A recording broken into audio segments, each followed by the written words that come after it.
This video is going to introduce you to the bishop. The bishop is this piece here. Both players start with two of them at the very beginning of the game.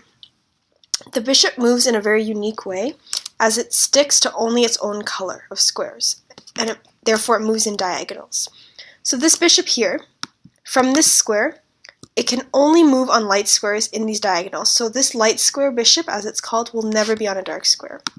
It can move to any of these squares here, as well as any of these squares here. So this is the starting position of the bishops. You have one on each color square, and therefore together they can cover all the squares on the board. So this bishop can control these squares, while this bishop can move to any of these squares here. So in this position, the question is, how can white take a piece? Bishops take pieces in the same way that they move. So again, this bishop here has the choice of any of these squares on the diagonals, and any of these squares.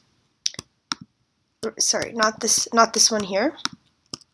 It can move to any of these squares, or any of these. But the bishop cannot jump over a knight, so it cannot go to this square.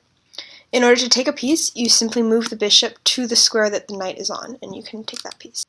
Similarly, this just provides extra practice, so how to take all the pieces if black cannot move, and you have your bishop here, so you just, from this square, you just need to look for the piece that is in the line of where the bishop can move, and so the first one is this pawn here.